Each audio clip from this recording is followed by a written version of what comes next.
Hello viewers, welcome to investment Mantra channel.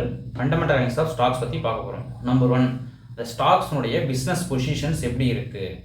Number 2 பார்த்தீங்கன்னா இந்த stocks வந்து ப்ராஃபிட் அண்ட் லாஸ் எப்படி இருக்குது அந்த கம்பெனிக்கு. அதேமாதிரி நம்பர் 3 பார்த்தீங்கன்னா அசட் அண்ட் லயபிலிட்டிஸ் எந்த அளவுக்கு இருக்குது. அசட் மீன்ஸ் அந்த கம்பெனிக்கான சொத்து, லயபிலிட்டி மீன்ஸ் அதுக்கான கடன்கள் இதெல்லாம் இருக்குது. அதேமாதிரி அந்த கம்பெனி வந்து ரெகுலராக வந்து ப்ராஃபிட் எப்படி ஜென்ரேட் பண்ணுது, ரெவன்யூஸ் வந்து கன்சிஸ்டண்ட்டாக க்ரோத்தாக இருக்கா, quarter on quarter, year on year அப்படின்றத பார்க்கணும்.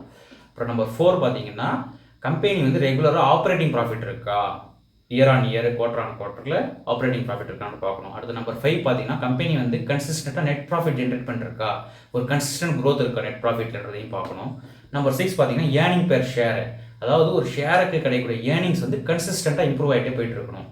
அது ஒரு முக்கியமான ஃபேக்டர்ஸ். அடுத்து நம்பர் 7 பார்த்தீங்கன்னா டெப்ட் ஈக்விட்டி ரேஷியோ. டெப்ட் ஈக்விட்டி ரேஷியோன்றது ஒரு ஒன்றுக்குள்ளே இருக்கணும். ஒன்றுக்குள்ளது ஒரு ஆப்டிமான நல்ல லெவலு. அது கம்பெனியை பொறுத்து கம்பெனி மாறுபடும். டெப்ட் ஈக்விட்டி ரேஷியோ இருந்துச்சுன்னா, நம்ம கடன் அதிகமாக இருந்துச்சுன்னா நம்ம அது கடனுக்கான வட்டிகள் செலுத்துறாங்க, இதுவும் அதிகமாக இருக்கும், அமௌண்ட் அதிகமாக இருக்கும். அதனால் வந்து டெப்ட் ஈக்விட்டி ரேஷியோ கண்ட்ரோலில் இருக்கா அப்படின்னு பார்க்கணும். அந்த கம்பெனி வந்து பொதுவாக வந்து டிவைடெண்ட் ஈல்டு கொடுத்துட்டு இருக்கா.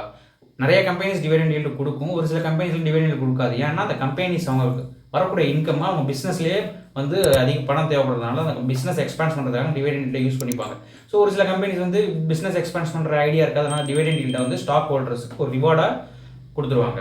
அதேமாதிரி வந்து கம்பெனியுடைய புக் வேல்யூ எப்படி இருக்குது, கன்சிஸ்டண்ட்டாக க்ரோத் ஆகிட்டு இருக்கா புக் வேல்யூன்னு பார்க்கணும்.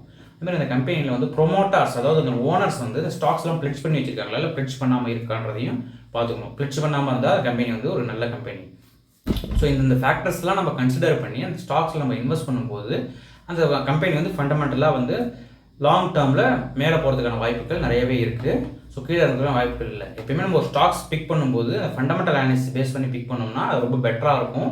ஸ்டாக்ஸ் மேலே இருக்கிறதுக்கான வாய்ப்புகளும் நிறையவே இருக்கும். இந்த வீடியோ பிடிச்சிருந்தால் லைக் பண்ணுங்கள், ஷேர் பண்ணுங்கள், மறக்காமல் சப்ஸ்கிரைப் பண்ணுங்கள். டவுட்டாக இருந்தால் கமெண்ட் செக்ஷனில் கமெண்ட் பண்ணுங்கள்.